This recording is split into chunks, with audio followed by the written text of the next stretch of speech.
interested in it.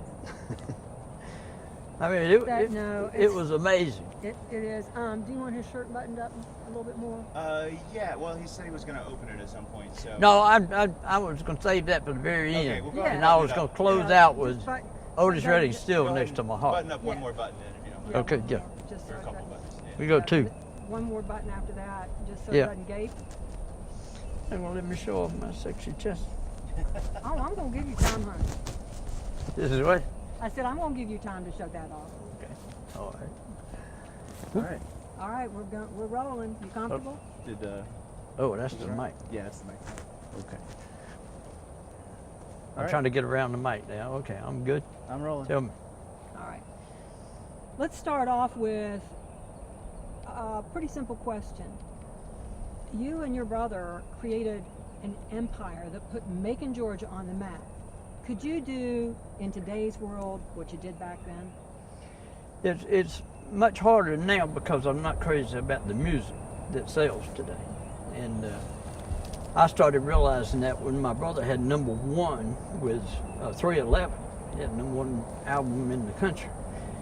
And I could barely stand listening to it, you know. And they turned out to be great guys, you know. They really did my brother right all the way. But could you make it happen in little old Macon? In today's Well, you Before you just, answer that, were them leaves getting on me? Yeah, I'm afraid there's them on my pants. Don't want my shirt dirty. This is my favorite color. It Nice looks color. good on everybody. I've got a dress out of that same. Every time I wear it, somebody says, bright. that color is great on you. Can't go wrong. Well, I tell you, I enjoy bright colors. Yeah. You know. What makes it? I have Armani's and Hugo Boss and all that. I have about 25 suits in there that my brother gave me, all Armani's. You know, gave me 32 pair of shoes in one day.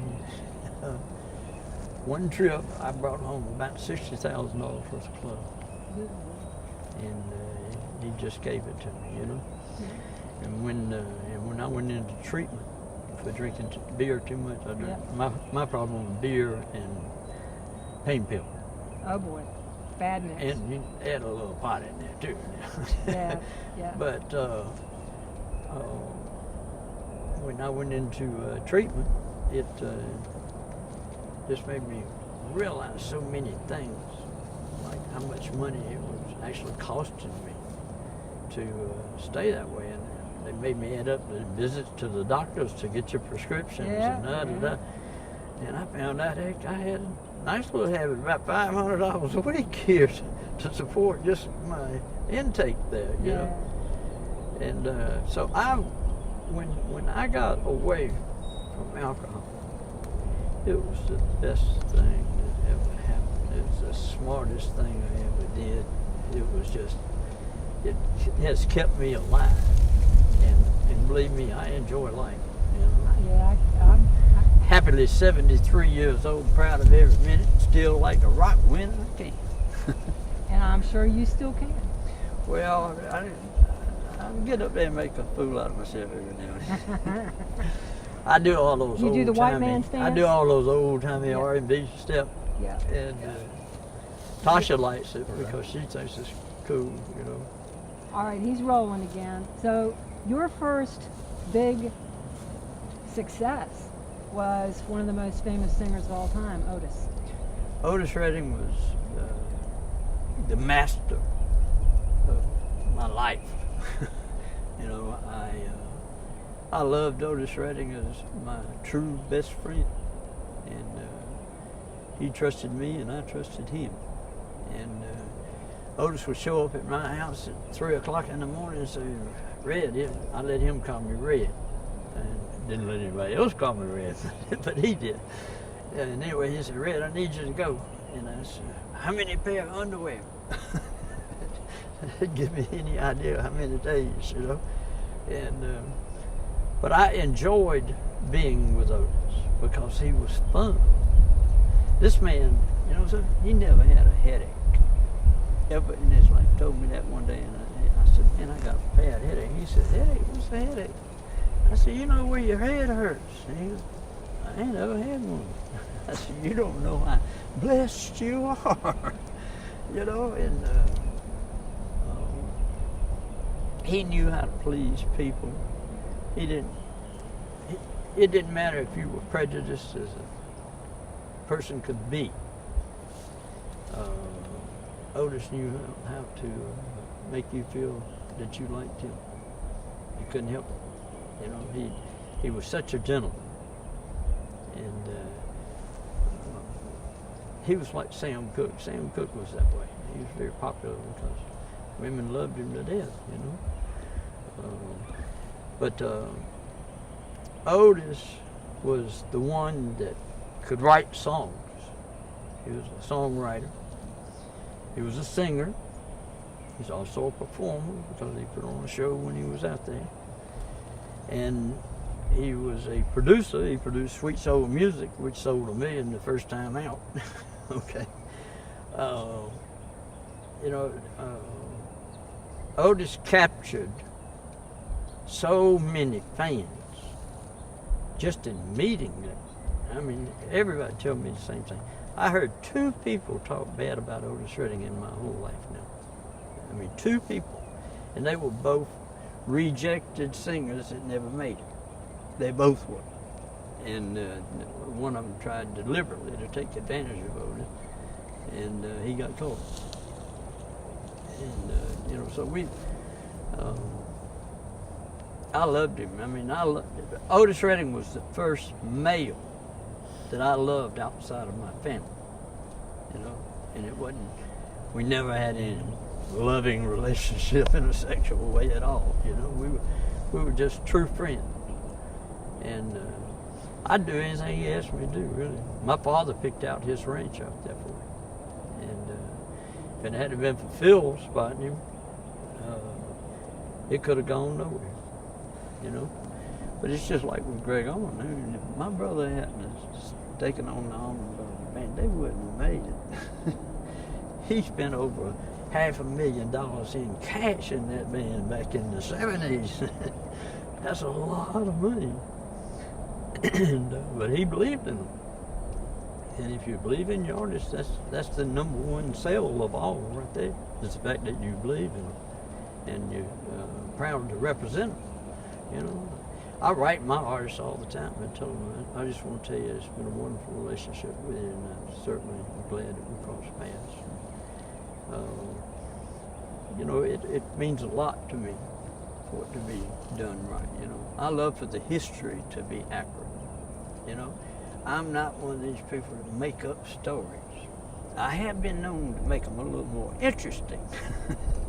But, you know, it was not in a harmful way. I mean, throughout the whole business, we hyped our sales figures all the time.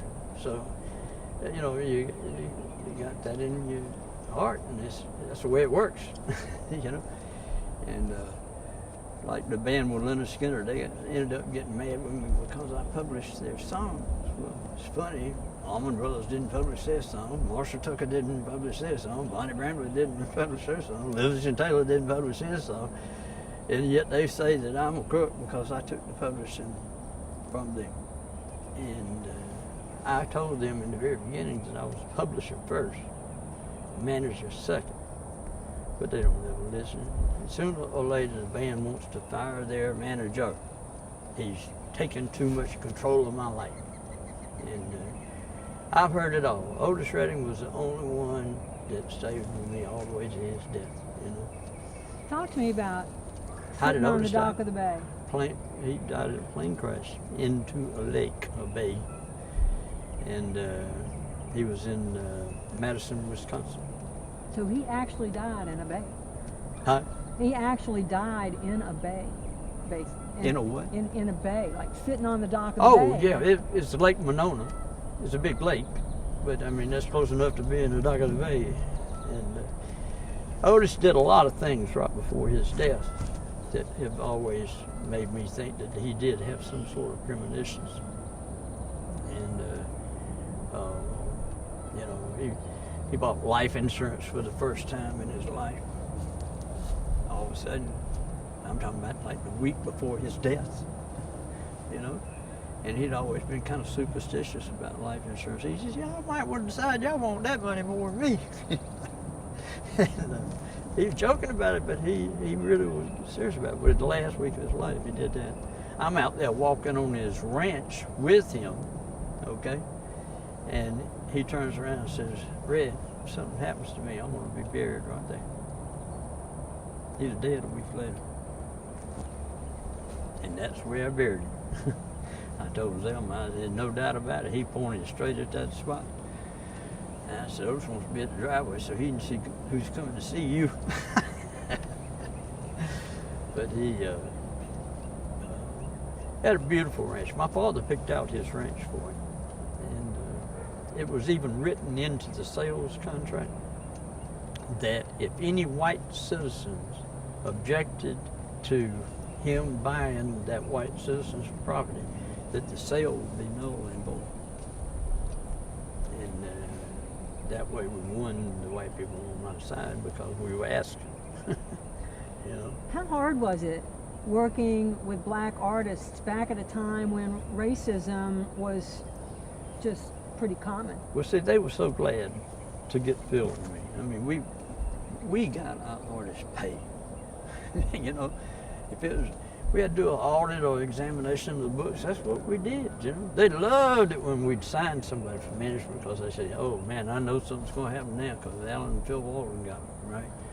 And that would carry a lot of weight at that time. I went in there, they loved seeing me come. But when it came time for me to check the books, I wasn't as popular as I was before, you know? And but that was the reality that they had faced. I found $500,000 one time in one audit. Found $1.5 million second time. And money that I they just were didn't. withholding. I just didn't. I learned real soon. Don't trust anybody. And then those that are loyal to you will come out and show you that they're loyal to you. You know, don't try to change them. Let it come natural. You know, and if you do enough good things right, then you're going to be a hero. And I love being a hero. I've always loved being a hero. You know. So, tell me who you have represented. I have a whole list of them over there, but let me just point out some of the major ones. How about that? Okay, well, Otis Redding was my very first time. Sam and Dave. Percy Sledge, When a Man Loves a Woman, that was my first number one. And Johnny Taylor, who's making love to your old lady and all that.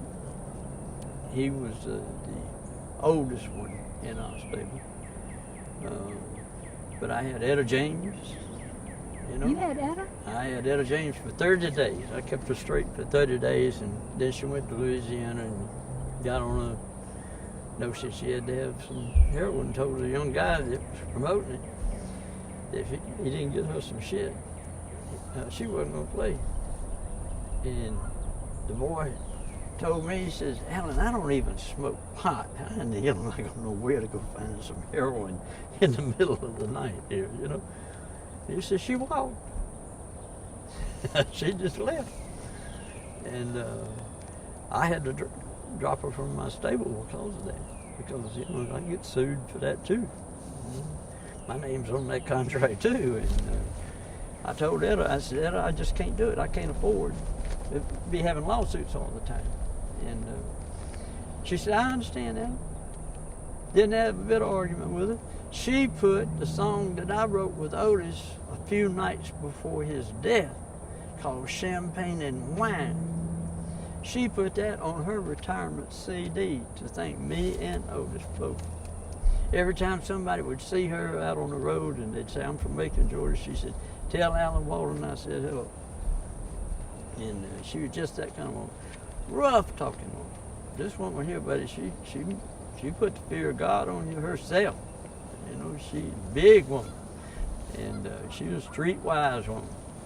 And But anyway, she was also very loyal to me, and I just appreciated that friendship so much. I mean, she was very special to me when I saw that. She also did another song that she probably thought Otis wrote, called Cigarettes and Coffee. But he actually didn't write that song. He did make it hit. But,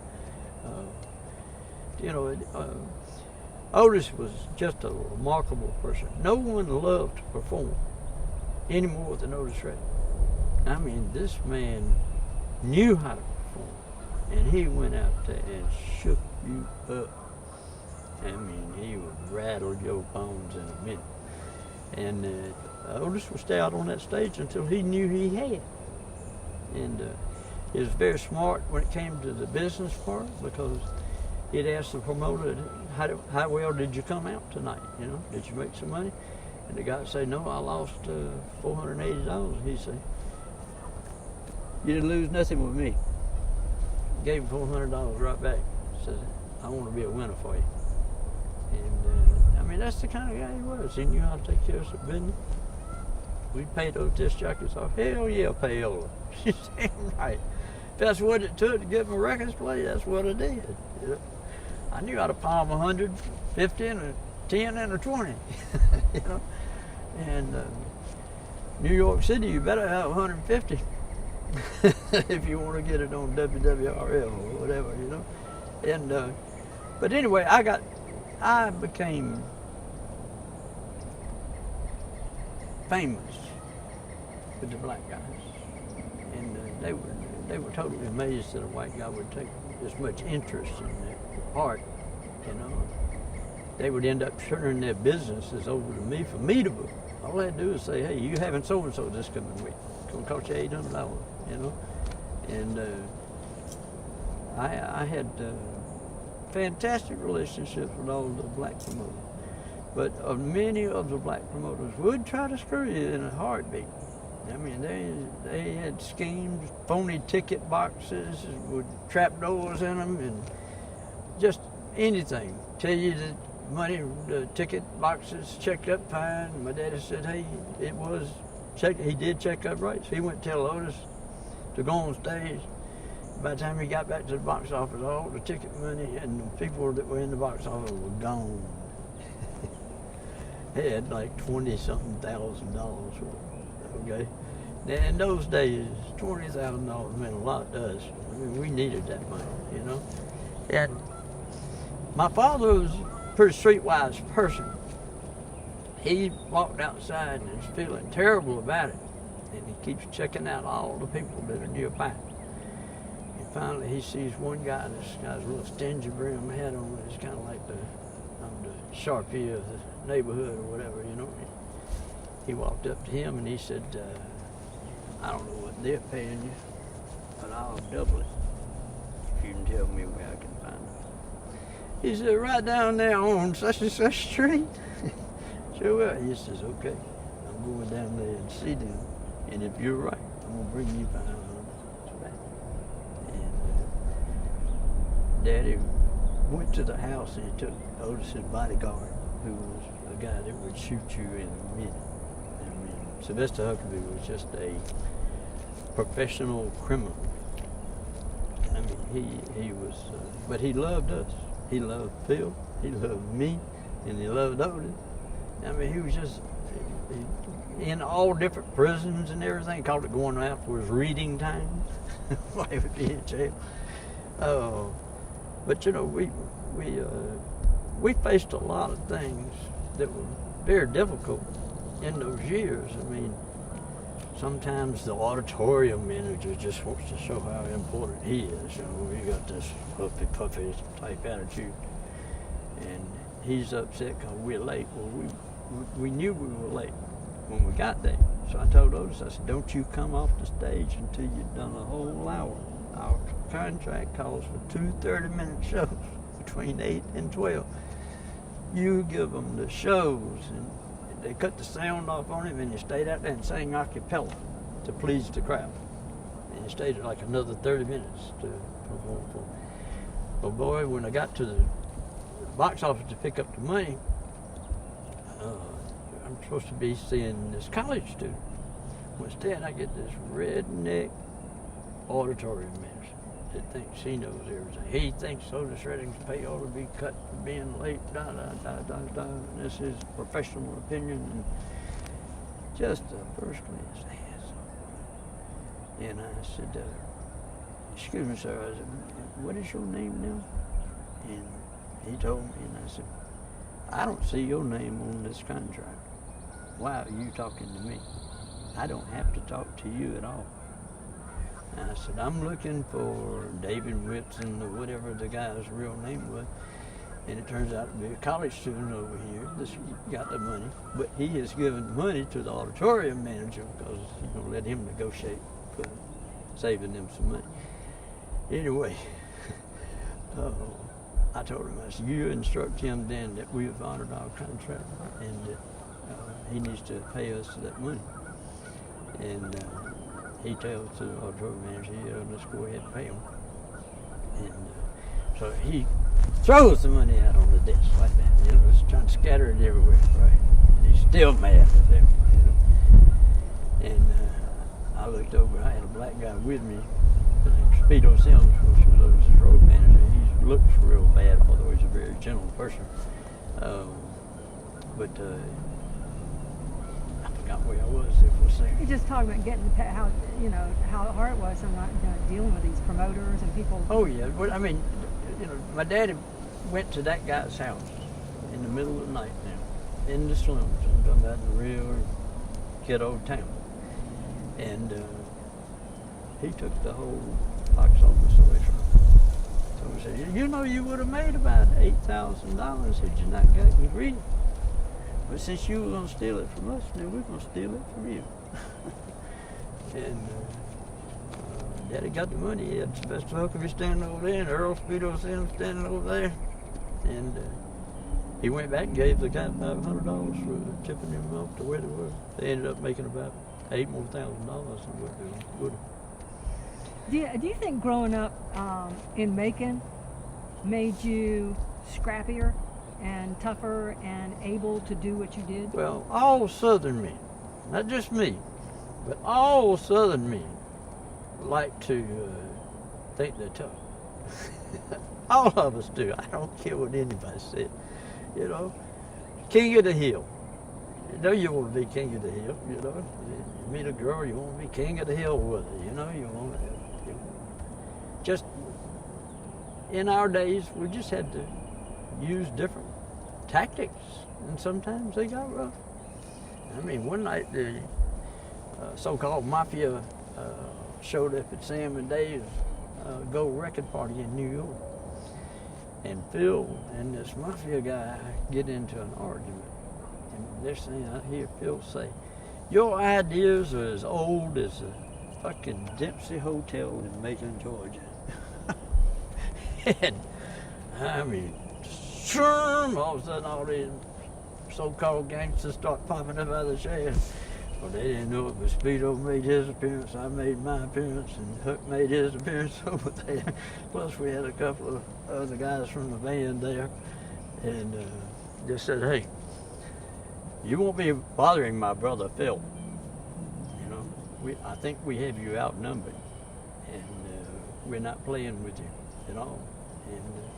And I was warned one time to always avoid a guy named Joe Glaser, who was one time Al Capone's personal bodyguard. Okay, he's pretty heavy duty gangster. And I had met with Little Richard. And Richard wanted me to take over his bookings and everything. This is back when Otis and I were just there. And Richard wanted to join me. And I said, man, I'm excited as I'm get out. This is my, Little Richard was the man that introduced me to rock and roll, period, And so I called my Italian friend in New York, who had a Jewish name, by the way, because Jews were accepted more in the music business than Italians were. But anyway, I called him because he was helping me with Otis all the way. I said, man, I'm going to sign Little Richard. He said, Alan, have you ever heard the name Joe Glaser? And I said, no, I haven't. I said, is there some reason why I should? He said, well, at one time he was public enemy #1. Okay, he never served a day in his life. And the last guy that crossed him, they found his dentures in a barrel of acid. And there were scratch marks on the side of the barrel. So he was put in there alive. I said, no, I don't want to get to know Joe Glazer, you know. This is, oh shit, I'm lucky. I always made a practice of avoiding gangsters because they always come back. They're going to want a favor back, you know.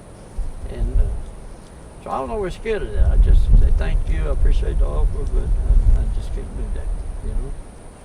And, well, how was he connected so to Joe the- Glazer now, I'm in New York, and I'm with another booking agent that had worked with me on a lot of the other bands, Saul Sapien. And so he said, oh man, I got a new job, I want you to come over and meet my boss and everything. And I said, okay, I'll do that. I'd love to meet your boss. I said, you happy with it? And he said, yeah. And I did think the world of Saul Sapien. And we get in there. His boss is Joe Glazer. And here I am sitting there in front of Joe Glazer. First thing he does is show me the little monkey with the barrel where you pull it up and the thing pops up. He laughed his head off at that. Thought that was funny as all get. But anyway, Joe Glazer made the statement that, Alan, you're an awful young man to have so much power with all these acts you have.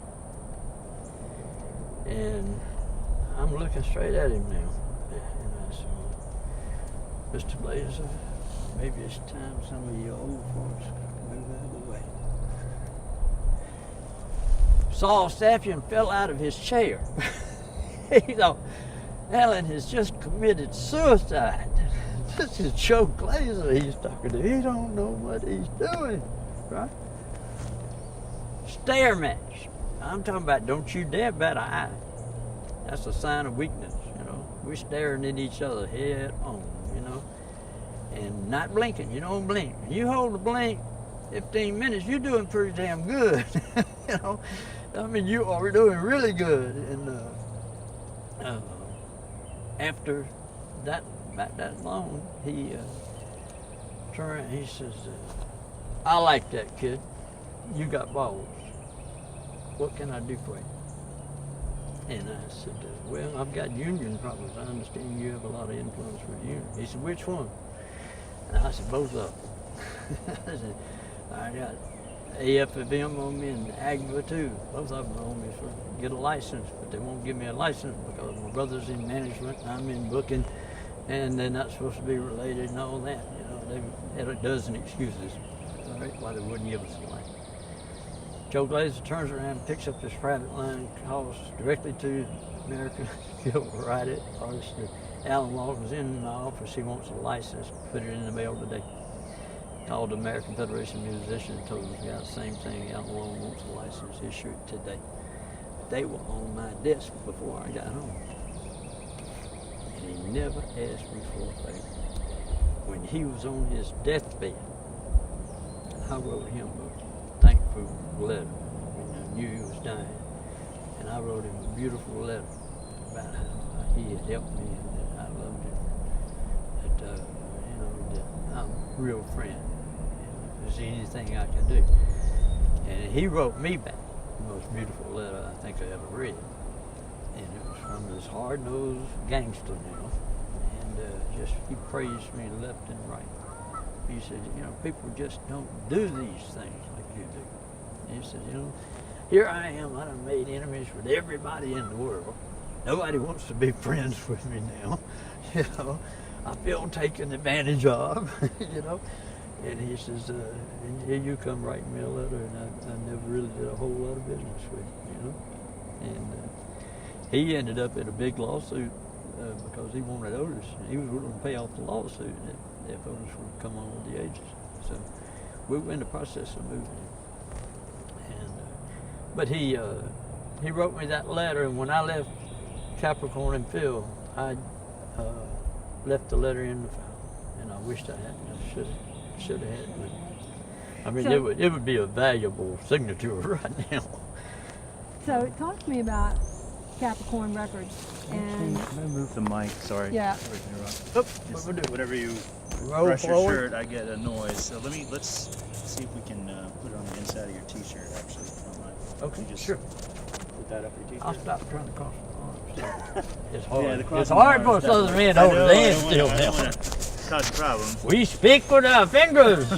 I talk with my hands all the time, and it drives my photographer I work with a lot crazy because, he'll have a shot and my hand pops up, and it's like, well, then just make your shot bigger. Well, I tell you, Let's try that. See if that helps. all right. Oh, we already rolling, or We're still rolling. Yep.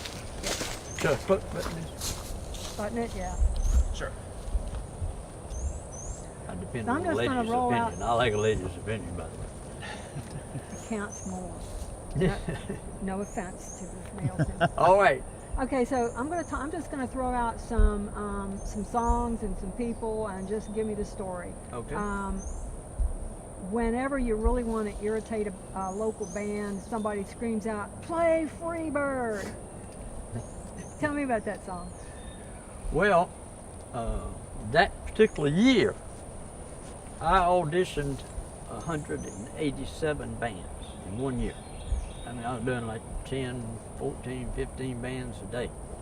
And I went to Jacksonville, Florida, and met a young college student at Mercer named Pat Armstrong. And he told me about he had a bunch of bands that he was booking, and that he'd like me to come down and look at them and see if I'd be interested in recording any, And I was young in business, and I said, yeah, sure, we are. We're down to 13 bands that day. And so I told the Skinner guys that I did like them. I said, I like you very much, but I'm not making a final offer yet. And still got some other bands that I'm obligated to see. And no problem. They understood, And Ronnie Van Zant was the most unusual band leader in the world. I mean, he ruled Leonard Skinner with his fist. If you made too many mistakes, you got a whooping. And one time he backed himself up into the corner and said, hey, I'm gonna whip every one of y'all. Y'all can come all at once or one at a time. And Ronnie meant it, Then he did it. And he was a real poet with his writing. I mean, Sweet Home Alabama is just classic.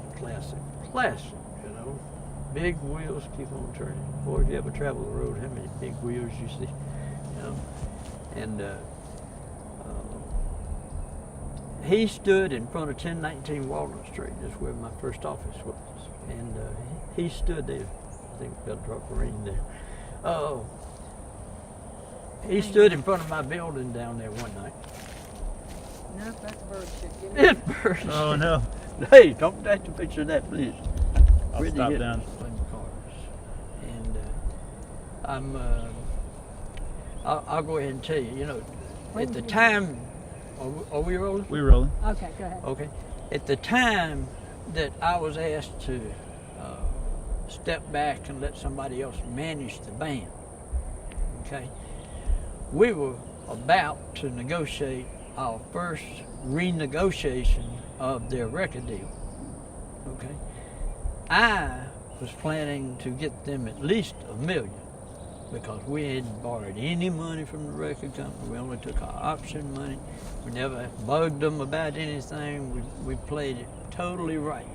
They loved us. They said, damn, Leonard Skinner goes out there and they sell more records than everybody else. Go, Leonard Skinner, Well, so if I got them $1 million, I would have been entitled to $300,000 as my commission alone for that. All right. They say I screwed them now. Okay. I took 200 and something thousand, which was less than what I would have made if I could have stayed on in there and finished the record deal. And maybe even more than that. I mean, I could have maybe got $1.5 million.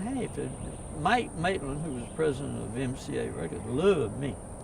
I mean, this man, he'd take my phone call no matter where he was. He'd be in China or anywhere. He'd call. If I called him, he's going to call me back within 24 hours.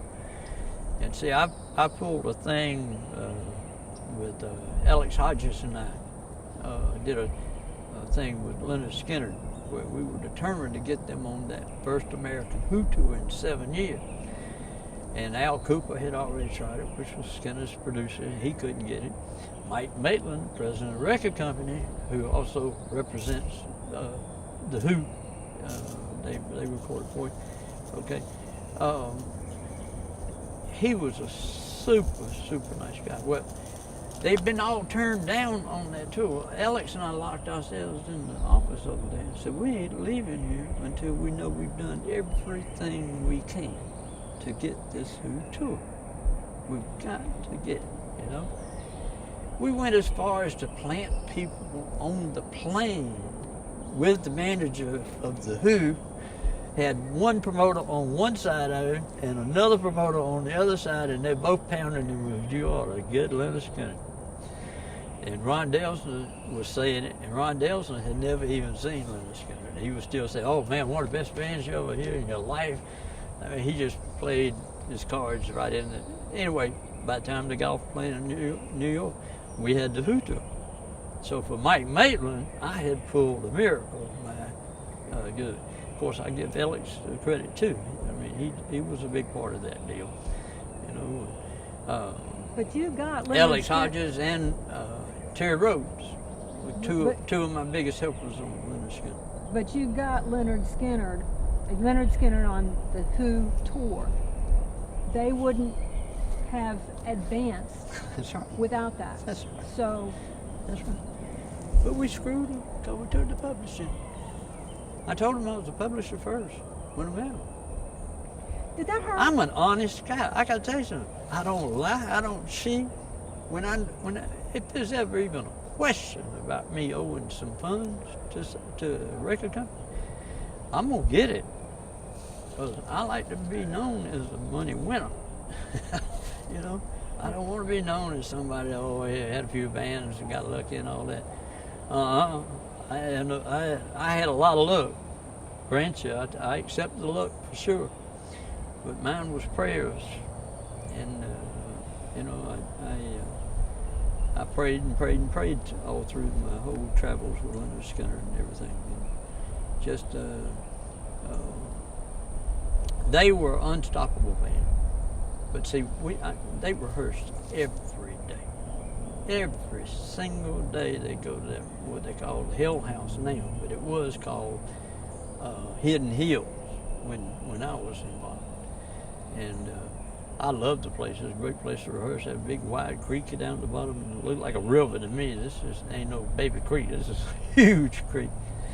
And I had some of the most fun days of my life down there. I heard Sweet Home Alabama being written while I am floating down the creek in the bass boat with a guide, my to-be wife, cooler full of sandwiches and a cooler full of beer, And you heard them a bottle of wine for her.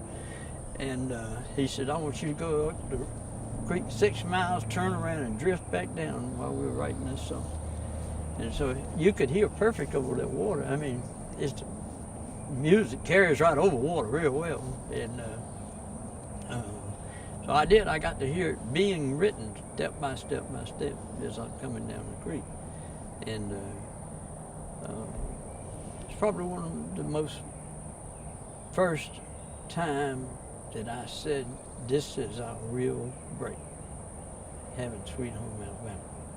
That was our real one. That was the one that, if you name Skinner off today, everybody says Freebird, yeah, right, but they say Sweet Home Alabama more, you know. And but you know, I get all that about the people in the nightclub and they screaming out Freebird. You know, I'm sitting there smiling away. I'm just laughing my tail off, knowing that Ronnie's up there laughing at them too, you know. It's a hard song to play. I know. Hey, Alan Collins was my Dwayne Allman. Okay, Alan Collins, Dwayne Allman had some more tastier licks than Alan Collins, but he couldn't outpick Alan Collins. I mean, Alan Collins had the fastest hands I've ever seen on a guitar. I mean, he just ripped a guitar apart, and we always called Freebird the Catch Allen song, right? The rest of the band catch up with Alan in his solo, and every time they catch up with him, he dropped that thing down into another gear and boom, took off in a whole new direction. Everybody go, oh, yeah. He and Ronnie were the real show of the band. And Alan, I mean, I couldn't help but love those guys. That's another reason why I didn't ask them for as much money as I could have got. I could have got $1 million out of that damn lawsuit. You know, sued them, tied up the equipment and all the dirty stuff. You know what I told them? I said, if you're going to replace me, at least let me help pick the replacement, so I'll know that what I've done isn't going to be all messed up. And I did. I held on to publishing, and I sold it for a lot of money later on. You know, and but Skinnerd was my showstopper. Walking to the stage with Leonard Skinnerd, I felt like a gladiator going into the arena. Hair on the back of my neck would be standing up as we approached that stage, because I knew we were going to kick ass tonight. We got 16 fifths of Chivas Regal Scotch nightly. Okay, what we do is take about 6 of those bottles and throw it to the front rows, let them all get good and shit-faced, and then we perform to them. And then the ones up behind them, they see them all doing this, so they start doing it, unfolded like an accordion all the way up to the top. The back people would be a few minutes later, but they would see, oh, down there, everybody's having all this fun, you know. And, you know, we knew almost every time you played Freebird, there was a fight going to break out somewhere in that damn facility. And it happened just like, I remember feeling that way when I left the movie Walking Tall. Buford Berger. I thought he was as bad as somebody ever, you know. And Ronnie Van Zant reminded me a lot of him. Ronnie Van Zant, fist-wise, had the fastest fist I've ever seen, including Ali. I mean, he could go. When he was a little boy, he went to this park in the neighborhood, and a little boy beat him up. And so he came home crying. And when he got home and told his daddy he got his baby, he says, well, you go down there this time and you kick his butt. And I mean, you kick his butt. Ronnie came back crying again. Said, Daddy, they beat me up even worse. And he said, come on, I'm going with you. Okay. Lacey's an old truck driver now, country truck driver, and got broken knuckles on every one, you know. Ronnie had no knuckles. If you ever look at the pictures of him, you'll see no knuckles because they've been broke so many times hitting people. But anyway, where were we on that one? How he got trained, his daddy took him down to the park. Oh, so his daddy took him down to the park. And just as they get to where the guy is, Lacey, Ronnie's daddy, turns around and says, Ronnie, if you don't beat his ass this time, when you get home, I'm going to give you the worst ass whipping you ever had. And you know I can give him. Ronnie went down there and beat the shit out of the guy. You know, he learned from his daddy right there on the spot. Don't give up. Kept on doing it, too. And see, I talked with him about, you know, my oldest brother was a pretty tough guy. I mean, Blue's known to break jaws with one punch in a minute. And so I grew up around that. You know, he's going to teach me how to fight. Did I tell you this already? I told you that one. All right, we'll go back to that. Well, it's interesting to me that, you know, you see the finished product. You see the Otis. You see you know, Marshall Tucker, Little Richard, Leonard Skinner. You see all these guys on stage. The backstories, it's a scrappy world that you guys live in. Oh yeah, oh yeah. Listen, my brother said this. I may have already said this in the interview, right? But the Waldens didn't make their money off of being humble. Okay, we had to fight, and we weren't scared to fight. That was what blew everybody's mind. I had people in New York tell me I was totally insane. One guy told me, he says, "I will let you build the acts in the South, and I'm going to steal them from you when they get to New York." You know what happened? I stole all of his acts but two. I couldn't get Ray Charles and I couldn't get Jerry Butler. But I got every other one in his stable, and he went bankrupt in less than a year. And we just didn't play. I mean, we ran a music business like a business. You know, I mean, we took our jobs very serious. If it meant working all night, you worked all night. I slept on the office sofa many nights just because I wanted to be there early in the morning to catch the phone calls that I'm expecting. You know, I don't want to give them any excuse why I couldn't catch that phone. And anyway, it was nothing to work all night sometimes. I'd go 2 days sometimes without sleep. And I was the one that could outlast everybody in the studio. Everybody else would be falling out tired, and we need to go home and all that. One more take, that's it, one more take. We'll get it probably in this one. Let's try one more. And I'd work them until they were totally exhausted. But see, that's when the artist becomes more creative. When he gets tired, he wants to get it over with. He wants to get it on down, you know. And so I suffered from insomnia today because of me having to spend so many hours staying awake. And, So what's your favorite song ever? my favorite song? That's all. I would have to say Freebird is my favorite song. You know? That surprises me. Why? Because it was such a classic song. I never did get to finish telling you. You know, I went on and auditioned all these other bands after Ronnie and them. But I went all the way back to band number 13. And so somebody asked me, said, "Well, why did you go back to band number 13? I said, it's a simple answer. Freebird. Freebird alone brought me back to hear this band again. And I took them to most shows. I took two bands to most shows. I took a band called Oregon Zabel, who had Mickey Thomas as the lead singer with it. All right, and he did pretty good with the Starship and Elvin Bishop too. But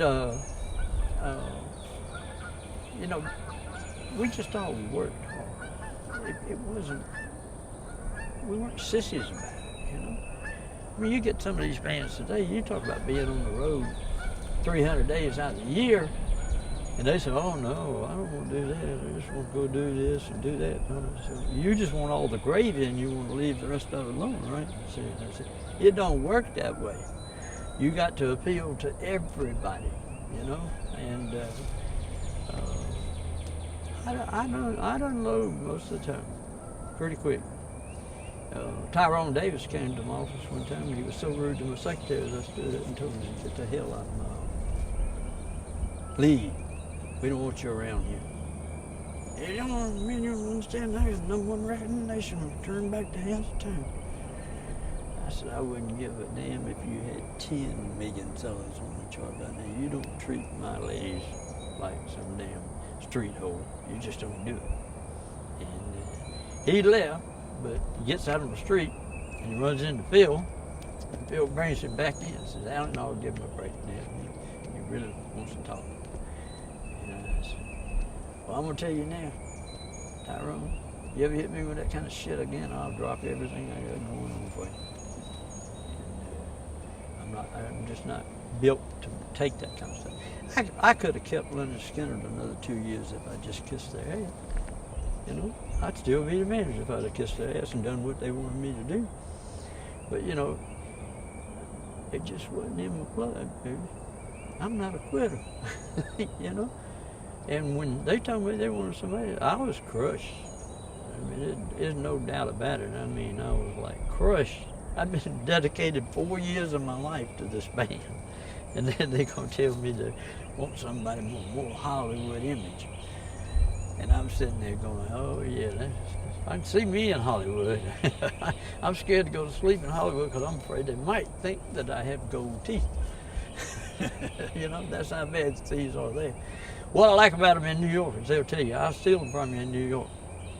Out in California, they come on with this whole different approach about, let me tell you what I'm going to do for you. And the whole time they be digging into where your money is, you know. And, you know, I've heard it pretty much all. Is that the toughest part of the music business? Is it just kind of dirty? Well, no, I mean, there's people like Otis Redding that made it fun, you know. I mean, Otis made it fun for me. We were well respected in the industry because we kept our word. We did what we said we were going to do. You know, when we walked in and talked with Jerry Rexler, Ahmed Erdogan at WEA International. I mean, Ahmed Erdogan was a Turkish ambassador at one time. You know, he's pretty fluent in brains, real brains. He ended up being the head of WEA International. And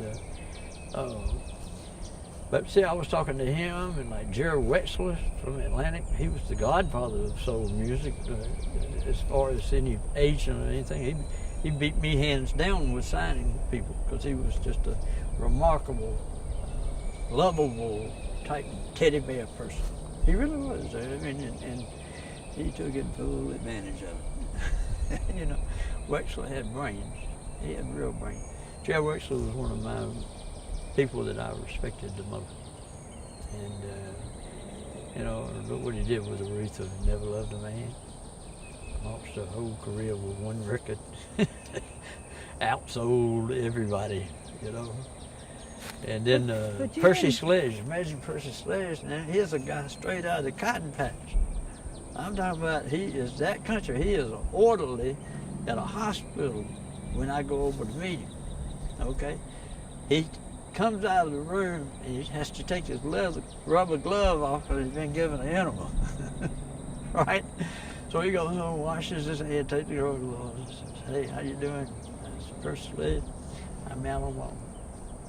You're going to be a damn star. And he said, looked me straight in the eyes, and the first thing he said to me, he said, do you think I can quit this damn job? And I, you know, 4 weeks later, the man's making like 10 grand a week, you know. At the hospital oil, he probably made $125 a week, something like that. What was his most famous song? Huh? What was Percy's most famous song? His most famous, When a Man Loves a Woman. So 1,300,000 copies in 10 days' time. Fastest selling R&B record in history at that point. And you know what my father said about it? Take that damn funeral march off. Bill, he predicted it would go maybe top 70. Okay. Otis, he listened to it. He said, top 40. That's about as far as he's going. I went number one with a bullet. You know, all the way to the top. Percy Sledge had my first number one. Sam and Dave had our number one with Soul Man. You know, they Will to Power made Freebird a top 40 smash. You know, you would never thought it'd been played like that, but they played it pretty, and they played it well, and it sold like crazy. Gave me my first number one on White Rock. And but you know, though, you know, everybody talks about the dirty part of it. You know, it is. Don King promoted the Jacksons tour. You remember that? All right. Well, when he got through with the Jacksons tour, he said he was going back to boxing. He said, I thought the boxing business was dirty until I got in the music business. And that's Don King, one of the biggest so-called crooks in the world. By the way, he loved us too. He came to one of the picnics when Jimmy Carter was there. And I have a picture of me and Don King and Andrew Young and Coretta Scott King together at night of Jimmy Carter's inauguration. And she had a headache, and I went to find her some water. And you could tell she was in a heartbreak city because Dr. King hadn't been dead that long, you know. But she was super nice to me. Glad to have somebody get her something, you know, because she really didn't have anything to drink. And but in my R&B years, you know, I met tons and tons of black people that welcomed me into their homes and were just glad to meet me because I was helping the blacks. They loved the idea this white boy was helping the blacks, you know. He's actually doing something. Everybody else talks about it. He's action, you know. And we really didn't tolerate a lot of BS. I mean, it was just... I mean, how could you protect these guys? Because the world back then, you know, could have just said, we don't want a black guy playing in this club. I mean, how did you handle that? Well, you know, there were times that I never could get Otis to have a dinner with me in a white establishment, even after the Civil Rights Bill. He wouldn't go. He said, I don't want them to call me no uppity bad word. And that hurt me. He and I never had dinner together in a restaurant in Macon except for the soul food places. And he was that thoughtful with his thinking. Nobody would have thought of that, you know? Nobody would have really thought about it. And Otis wanted to be loved.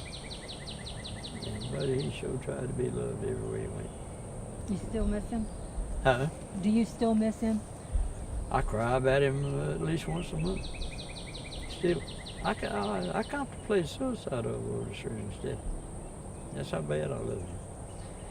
And I really took it serious. I'd taken out $2 million worth of insurance and planned how I was going to get killed accidentally by crawling through a fence with a loaded gun. And, you know, the longer it went, a little more it disappeared from my ideas, you know. And then I met some people that I really started enjoying too. So, you know, your world does change back and forth in the music. I mean, they love you when you're on the rise up. Buddy, when you get on top, they can't wait for your ass to fall. That's the way it is in the music business. You know, when my brother started having his financial problems, everybody came after him like a shark. And Phil gave away as much as $65,000 in a day in Macon for the betterment of Macon, Georgia. You know? And he's got all these people turning on him. You know? He did all that old town restructuring downtown. That was Phil Walden's idea. You know? He wanted to preserve the whole southern thing, you know? He put Robert E. Lee on his letterhead. You know, it was the Southern Army. And we're moving. And I had a saying to Leonard Skinner, said, hey, shoot the wounded, take no prisoners. And I meant it. I said, hey, we're out to kill, let's kill. And I don't mean physically beat them up and all that. I mean, we're going to kick their ass on stage. And only the Eagles, we couldn't hurt them. We carried Freebird up on the mountain, okay? And lo and behold, the Eagles came out there and picked it up right where we left it and carried it on over the mountain. And Ronnie Van Zant was standing on the edge of the stage waving a white flag at him. You know, he had a handkerchief, he's waving the flag. And it was also that day that I found out they wanted to talk to another manager. Same day, I got him at the Orange Bowl with the Eagles. Like, I don't really get good shows, you know. I had them with the Allman Brothers at the Atlanta Braves Stadium. Had them with Eric Clapton in Memphis, Tennessee. The review read that Clapton should have never picked up his guitar after the mighty performance of Leonard Skinner. And when they let me go, I said, I'll be back. I'll be back. And I took the Outlaws and I put a boot into them. I mean, I stayed an outlaw for 29 years actively and still am active with royalties and things. But 1 year later, Outlaws and Leonard Skinner played in Los Angeles together. And the review read that the momentum that the Outlaws had left the stage with kind of dwindled down, you know, after the Outlaws performed. And so this was corrected by the return of Huey Thomason to the stage as a friendly jam between all of the Outlaws and all of them together together. I got 7 and guitars out there at one time screaming at you, you know. A wonder of death, right? I mean, one time I was in New York with the Outlaws and I'd been up on the stage and I had my daughter with me. You know, she was just a little baby girl, maybe 3 years old. And man, it's so loud. I took her off the stage and gave her to her mama and said, hey, she don't need to be out there. This will kill her ears forever. And so I stood on out there and tried to be beating the whole thing, And actually I'm sitting there thinking, damn, they're so loud, they hurt my ears. You know, what the hell made them get this loud? Well, it turned out they had been endorsed by PV amps. So they got a whole brand new wall of amps for Madison Square Garden. It's a wall of them. It's so loud, I feel sorry for those kids that were on the front row. Feel sorry for them. And anyway, they're leaving the stage. They've already done the encores. We have Molly Hatchett's on the show, which turned out to be Pat Armstrong. Remember me telling you he introduced me to Leonard Skinner? I helped him with Molly Hatchett in returning the favor. And but where were we? Oh, you were just talking about that when they were performing, the Outlaws kind of outperformed Leonard Skinner. They ended up kicking Leonard Skinner's butt that day. And then, you know, when we played with the Allman Brothers, and when Leonard Skinner played with the Allman Brothers, the review read, Pretty Little Bird was the highlight of the whole day. And I got to show that to my brother, who was always cramming Allman Brothers down my throat. You know, I mean, listen, I know they started it. I give them full credit of being the real pioneers of it all, because half of us wouldn't have existed if it hadn't been for them. You know, I give them full credit for that. But I had them shoved down my throat every time I turned around. You know. For Leonard Skinner to play a date with them, they want us to cut our money and everything else. I'm sitting there, you ain't gonna cut our damn money. We're already playing too damn cheap. You know, you watch how we draw people there. Well, we did. By the time Allman Brothers got to the stage at Atlanta Braves Stadium, a third and maybe a bigger than a third had left because they got rained on and everything else. Greg passed out on the organ. Lamar. Somebody dosed Tim, and he couldn't play bass, so Joanne Petty had to come out and play bass. But you know, we acknowledged that the Allman Brothers, if it hadn't been for them, they started it all, and I give them full credit for that. You know, Leonard Skinner, when they did the Who tour, they dedicated every night to Louis Armstrong. And when we played Atlanta Braves Stadium with them, I had issued the order, no drinking until right before the show. And so they were all trying to be sober. I even put them in a hotel outside of Atlanta so they wouldn't go in town partying and all that, and gave them 2 night owls, or not night owls, that's sleeping stuff. No dose. And something like that. And anyway, everybody be ready. We got to pull this one off completely, you know? And then to turn around and kicked their ass. You just can't imagine the thrill I got out of it. I mean, the joy of it all, having my brother come to me and say, congratulations, your band did great. I'm sitting there. He turned Leonard Skinner down. Did you know that? Phil Walden turned Leonard Skinner down. Grant's Lounge. And I'll tell you exactly what he said. I asked him, what do you think of the band? He said, lead singer can't sing. He's too damn cocky. And the songs are weak. This is after hearing Freebird, Give Me 3 Steps, Simple Man, tons of hit records. But it wasn't just my brother. Epic Records was going to sign him.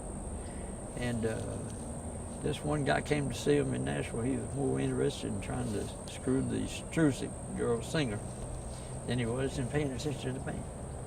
And they play again. They played Freebird, Give Me 3 Steps, Sweet Home Alabama, Simple Man, and they told me again that the songs were weak. That's when I said, y'all, I know I hear something, you know, and I didn't give up. We got turned down by 9 major record companies. Cold. I'm not talking about, well, we like you, but we don't think you got the right songs or something like that. It wasn't like that. It was like, no, we passed. We passed, and that was it. It didn't go no further. Once a record company passed on you, they stuck with it. When I had 9 companies, including Atlantic, I had, I think, 15 gold on Atlantic. You know, Jerry West was a personal friend of mine, Ahmed Erdogan was a friend of mine, and Eshwa Erdogan was a friend of mine. And they passed on those guys. And they didn't pass on the next one I had. You know, they started signing. I went, Charlie Brusco and I, as management partners, we went 6 for 6 on our record deal. 6 for 6. That's how hot we really were. And I loved it. I mean, Charlie and I had it down, boy. We copied what my brother and Johnny Podell did. We copied it. That's all we had to do, was be them. And we did it. And it worked like a charm. How hard was it to split with your brother? Huh? How hard was it to split with your brother? Well, it turned out really bad. See, I let my stock in Capricorn, which was the third, my half in the management company, and my half in the booking agency, and my part of any publishing that no exit and rear exit had.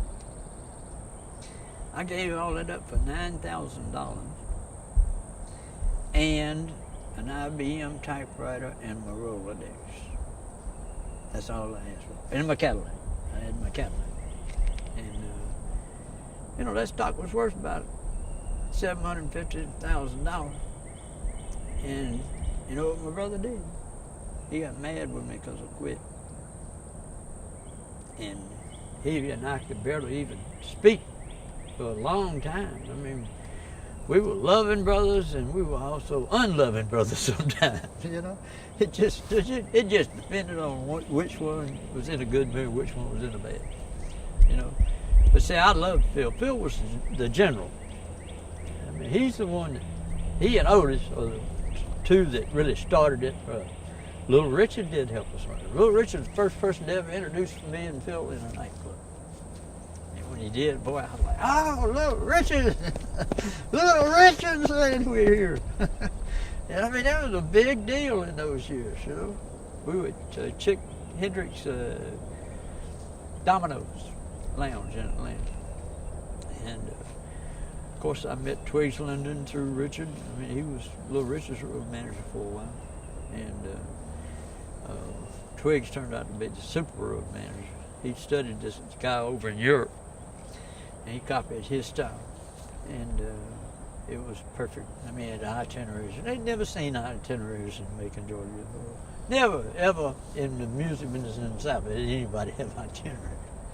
Twiggs came up with that. When the Allman Brothers got off the plane, they were handed an envelope and a key. Inside that envelope was who is going to be in what room, where the closest drug dealers are, where the ladies of rock are. They didn't have to think. The trash cans were on the stage. Every night that stage had to be perfect. Twig's rider was so heavy duty that it would take a genius to figure out his rider. So the best thing you could just do is I accept it. You know, he did so many things. Of course, you know, I mean, I regret he killed that guy, but I know how much trouble that guy had given him. You know. Do you have any regrets? Regrets? I wish Otis Redding hadn't died. That's my biggest one. Out of all the entertainers, I mean, I did a lot of entertainers. Sam and Dave, Johnny Taylor, Clarence Carter, Eddie Floyd, Percy Sledge, Arthur Conley, Albert King, Booker T and the MGs, Rufus and Carla Thomas. You know, we worked with them all. We had the world's largest black management company in Macon, Georgia. The largest in the world of active artists. Motown had similar size stable, but their acts didn't work the way mine did. You know, they only went out on the Motown tours, which Barry Gordy got to put all the money in this fight. You know, and Barry Gordy's a pretty smart fellow. I have to give him credit all the way. But when I hear people call his record soul record, that's what white men's supposed to sound like. You know, Marvin Gaye singing all that, Mona Lisa, Mona Lisa. You know, they were just smooth. They were made to do the white steps and all of that. It was a huge success. I mean, he outsold anybody on record singles, probably. And I love The Temptation. I love Stevie Wonder. Four Tops I like, but they only had that one real big record, you know. Junior Walker and the All-Stars, I love them because they were soul now. They had soul. And Edwin Starr, he had soul. They had some very soulful people there. Johnny Gill, it was pretty damn good, you know. But nothing like the soul that came out of Macon. The soul out of Macon was, we had everybody coming out of Macon at one time that did any business, you know. If we had them, we were going to make them successful. That was our big selling point. Look at our track record. You know, what have we done so far? You know, Ronnie Van Zant and them told me, said, well, we know you know a lot about rhythm and blues, but do you know anything about rock and roll? And I said, it's music, isn't it? You know, you can learn one just as fast as the other, you know. And then I came out with one of the biggest rock and roll bands in the world. And then came back with the Outlaws. We had 3 gold with the Outlaws and 1 platinum. And they're still touring. They're still out there today. And Charlie Brusco manages them now. But I want to say this while we're on the subject, Charlie Brusco. He was the best partner I ever had. Except bar none, you know. Well, I had to say Phil was when we were getting along. But Charlie, when Charlie came into my life, he was as important to me as me signing a brand new hot band. Just by having him in there to help me do. He liked to do the things that I hated doing. You know, like touring. I don't want to deal with all that. I want to make sure the record company's getting the record promoted, you know. And then when they don't, we'll show them how to do it, you know. And I wasn't scared to walk into a radio station in a minute. You know? And I'm not saying I did everything right, because I made some bad mistakes along the way sometimes, you know. When I first got into the business, I was a Southerner. Grew up in a Southern family. Didn't think anything was wrong with the word Niggero. Did not think it was anything bad about it. And so we had a band that call themselves the 13 Screaming Blankety Blanks. And I put them on a flyer to all the black radio stations and all the black promoters. Guess what it did for me? Made me famous as all get out. When I call up to the radio station, I said, this is how I want to do. We know who you are, 13. I mean, you know, and they accepted it. You know what I mean? Dr. King's office even called, you know, and I said, hey, I've been hearing this word all my life, and I'm sorry, but I did not know it was offensive. I did not. I wouldn't do anything to hurt Otis Redding, you know, and it ended up making me famous. I mean, I'd get the biggest kick out of walking in WWRL in New York, down in Walden. He'd say, hey, we know who you are, 13. And I started a lot of things in rock and roll that worked out good. Now, don't let me take anything away from my brother, because my brother was the genius that started it all. You know, he was the real founder of the whole Southern scene. Richard had to move out of Macon, you know. James Brown left Macon. He was actually broke in Macon, Georgia. And Macon has had a huge history of music.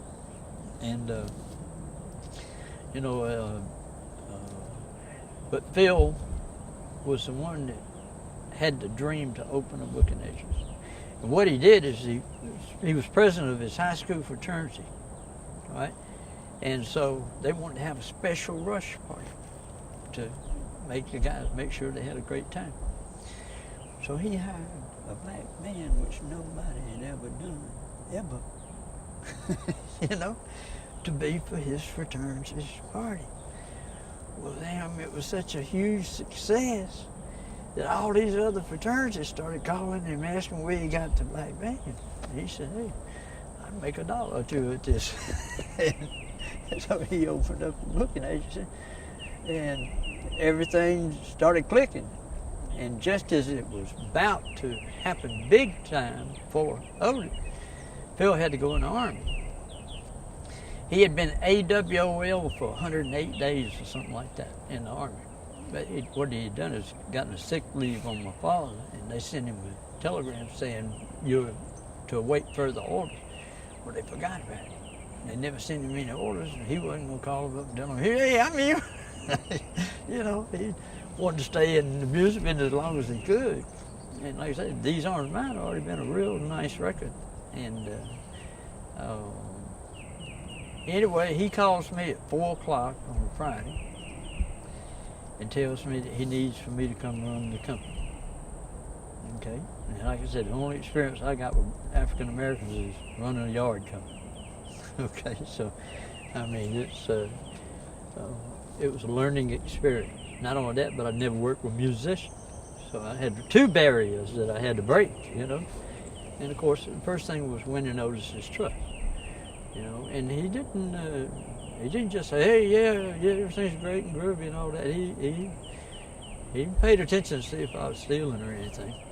And when he saw that he could trust me, then he and I became really close friends. And that was when days were wonderful, just sheer wonder, you know. I look forward to going to work every day.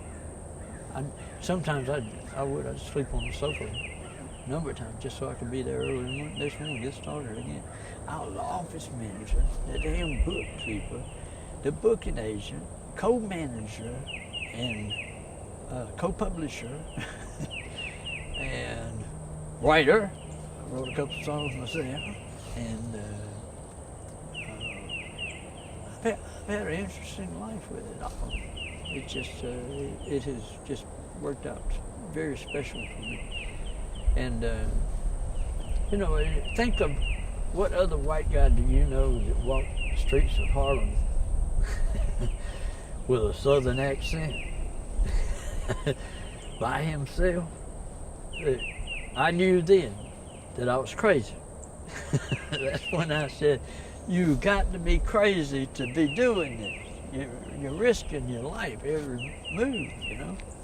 And but it was also one of the happiest days of my life, because from then on, I didn't have to give a shit anymore. I'm crazy, you know. And I accepted it. And I don't know many people that would have joined the African American in those years. It just wouldn't have happened. And it was a wonderful experience for me. I mean, most of my fun times was there when Otis would write songs. And I'd get to toss in a word here and there. And it didn't make me beam when he'd say, yeah, you know. I mean, we just had a ball doing it. And I actually co-wrote Mr. Pitiful. I actually came up with the melody and the title on that. Steve Cropper claimed it from me. And I, at that point, considered myself learning how to write, so I didn't fight it, you know. And then I wrote a song called Ton of Joy with Otis out by the swimming pool. And Mr. Pitiful, I came up with the melody and the title for that. And Love Comes and Goes, which was on Arthur Conley. I'm the one that suggested they put the Marlboro horn into Sweet Soul Music. You ever heard that? Sweet Soul Music goes da da da da da da da da da. Remember the Marlboro commercial? That's where it came from. Heard those horns. Phil spotted it first. And then when Otis and Arthur were writing this song called Sweet Soul Music, I said, hey, Otis, that horn line Phil had, it'll go perfect with this. Da, da, da, da, da, da, da, da. The whole office started jumping. Everybody jumping. That was his first million sellers. I mean, he produced his first million sellers. And again, in the studio, Otis was the last one to usually leave. He'd stay there as long as anybody would stay there and keep playing those tapes for him, because he loved to listen to his catalog. And you know, and he was just such a congenial guy. I mean, just one of those people that you only meet one of them in a lifetime. That's how good it was, you know. And I just cherished all the days I spent with him. Now, we had some rough nights, you know. Some nights. He and I had 2 arguments, but for 4 years, I said, that's pretty good, wouldn't you? I started one and he started one. The other one cried. Both times he cried when I started his, and then he cried when I started his, and I cried when he got mine. But he did, boy. He came in there and laid it on me one day.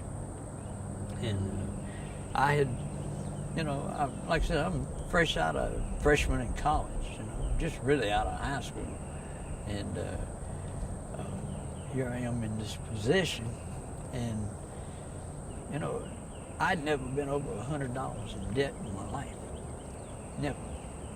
And all of a sudden, I'm finding myself $20,000 in debt to my family.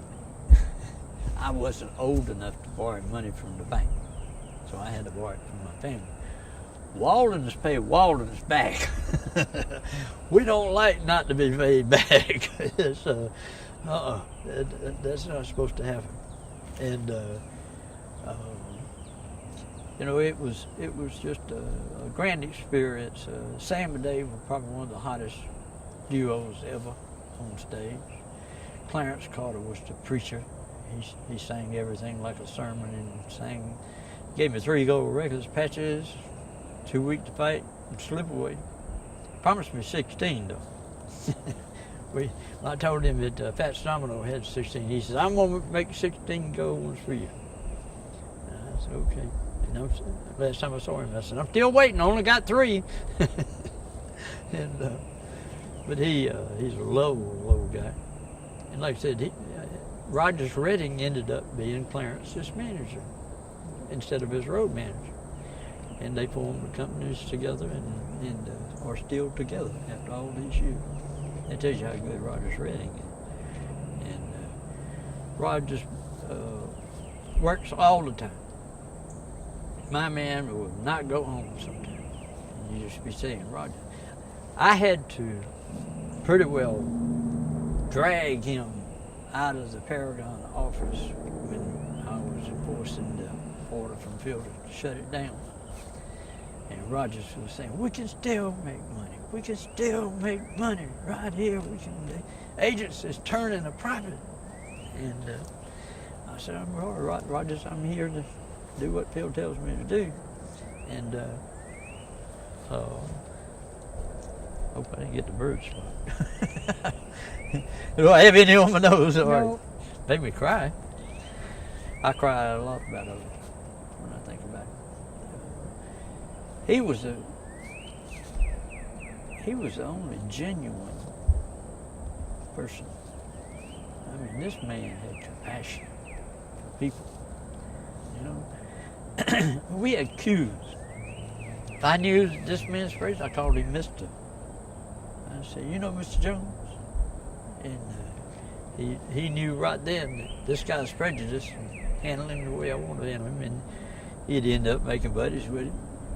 You know, that's just the way Otis was. And he had one guy shake his hand out at his ranch one day and says, man, you know, I never shook hands with a blankety blank before, you know? And he says, man, Otis is a nice guy. And he got Otis to sign him an autographed picture. And later on, he was offered a couple $1,000 for that picture, and he wouldn't take it. And he built Otis's lake out at the ranch, I think. And he knew my uncle real well, and he had built 2 lakes for him, so my daddy got him to do it. You know. But you know, let's talk about the Outlaws. First time I heard about the Outlaws was from Ronnie Van Zandt. He told me, he says they were up in Nashville at a Joe Sullivan's club called Mothers. And it had the woman on the T-shirt with a finger up. That's Mother. Anyway, they had played up there with Skinner. And Ronnie said, hey man, we got a band up here that's trying to kick our ass. And I said, you have? He says, man, they got them a bird. And I'm like, oh yeah? And I said, they're that good, huh? He said, yeah. I said, what happened when y'all hit the stage? Oh, we showed them not to come back. You know, I mean, he was just as bold as he could be about it, you know. They shouldn't come back around. You know, that's it. But anyway, I heard about him. Joe Sullivan was a friend of mine. He managed Charlie Daniel and had the longest running management contract with any artist up until my deal with the Outlaw. And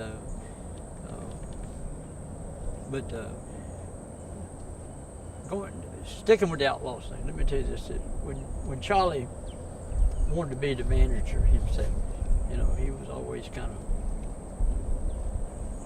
in my shadow, and he wanted to be on his own. And so he made me an offer, and I did the math on it. It was a good offer.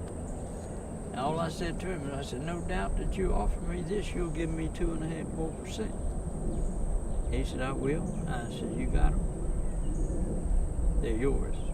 And then I re-signed Huey Thomason as a publisher. Reassigned him because Huey was my favorite one. And Huey was, well, I say Huey and Henry were probably my 2 favorites things.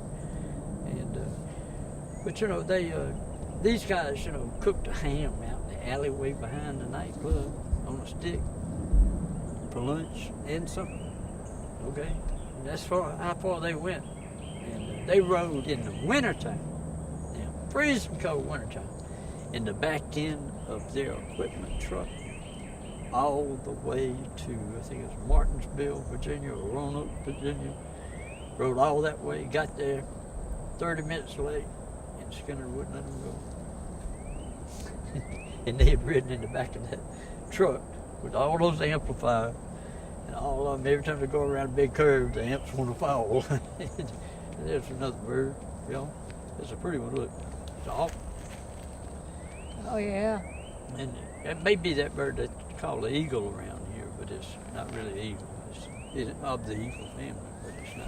Well, I think we got what we need, but I'll probably, once I look at the interview, maybe call and just fact check, make sure that I've got everything straight. Okay. But I do have Well, I one- had mentioned before about if y'all wanted to, I'd be glad to go to the different historical places. I in think Macon. that's what they're going to do. That's why I'm thinking before the light goes away, we'll stop so that you can take All right. them And around. do you know about my daughter Jessica? Yes, in fact, I was going to ask you. I should probably call her and her husband, I would. and Jessica's a very. I know she's my daughter, but now she's got a brain like Phil. okay. Okay. I mean, she tells you something. It's the absolute I'm truth. Gonna check You know. with them. Now, do you have any photos that you own that are Well, good? everybody's probably got mine copyrighted at some time or another. Most of them. I mean, some of those photographers. I mean, we were paying them Okay. by the hour, and we should rightfully own them. But they did such good work for me, I didn't try to take it away from them. Yeah. I'm not a bad guy. I really have always wanted to be honest. I've never been a snob. Sometimes my brother could get snobbish on you. And he'd say something to some people that I wouldn't anymore say. I wouldn't say it at all. And so I made up my mind that nobody will ever be able to say that Alan Walden was an asshole, because he always spoke to everybody. I go into a nightclub, I stop and shake 20 hands in a nightclub just getting to my table. And, I still get requests from bands to, will I do something, and I tell everybody I'm very happily retired.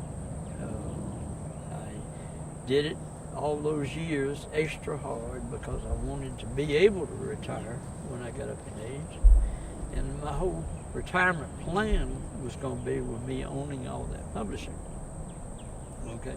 Computers come out. Bing, download. Publishing depreciated about 75%.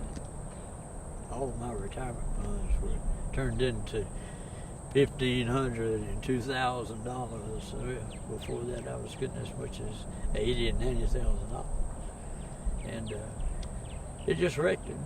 The music business did it to themselves, actually, because they always were changing the equipment. Just as you get your 45 collection done, then they come out with this.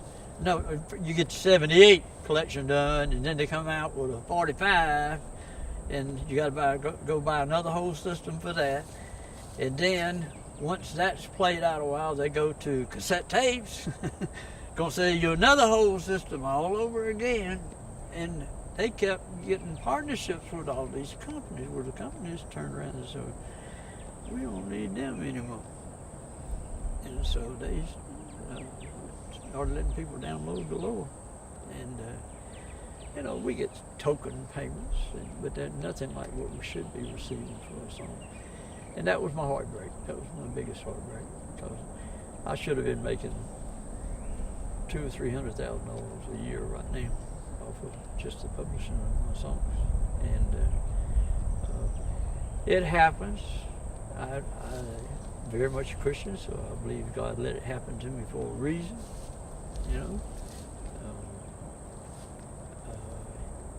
And I just accept what He has in mind for me, period. And been a Christian since in the third grade. And everybody's talking about, rock and roll, that's evil, yeah, going to hell and all that. And I'm even sitting in my church now. I always said I'd never go to a Baptist church. Okay. Well, I ended up going because of one of my old friends up here. And he's a true Christian man. And so I went to church with him. It turned out they had a great music program. They had a guy that was in his 70s that played as pretty as Chuck Leavell.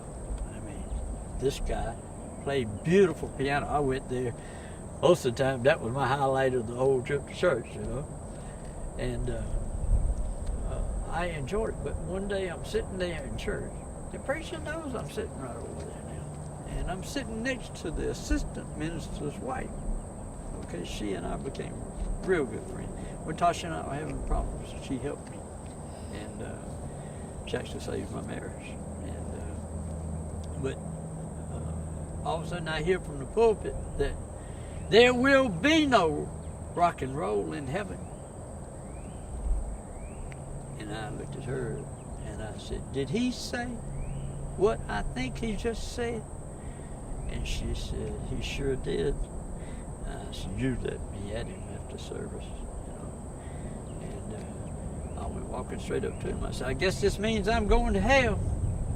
He said, what do you mean? I said, well, you said there's going to be no rock and roll in heaven. That means my daddy, my mom, my brothers, all the people that mean something to me got to be in hell because they all played rock and roll, you know. And he, oh, I didn't mean it like that. I said, I know what you meant. You meant devil rock and roll, hard metal rock and roll. That's what you should have said. I would have gone along with it if you're talking about the real devil's music, you know. And he just never understood why I got so offended over that whole damn thing. He just didn't know how hard I worked in the music business, you know. And I'm sitting there with a little country preacher. Don't let him make me feel bad. He stayed there with me after church for 2 hours, trying to convince me that he didn't mean it bad. And I said, again, I'm going to tell you that I know that a lot of people are going to know different. I said, but some of those young kids back there are going to be scared to listen to rock and roll because of what you said. Nobody's going to go home with them and tell them he didn't mean regular rock and roll, he meant devil rock and roll. And he never corrected it in church. And that infuriated me. I mean, it was just something that I could not. Church is hard. Church is a hard thing. I should go, but I just. Well, I got to tell you, you know, it's very seldom. You can go ahead and break it down if Okay. you want. You want to break it down? Yeah. Okay, you're done, huh?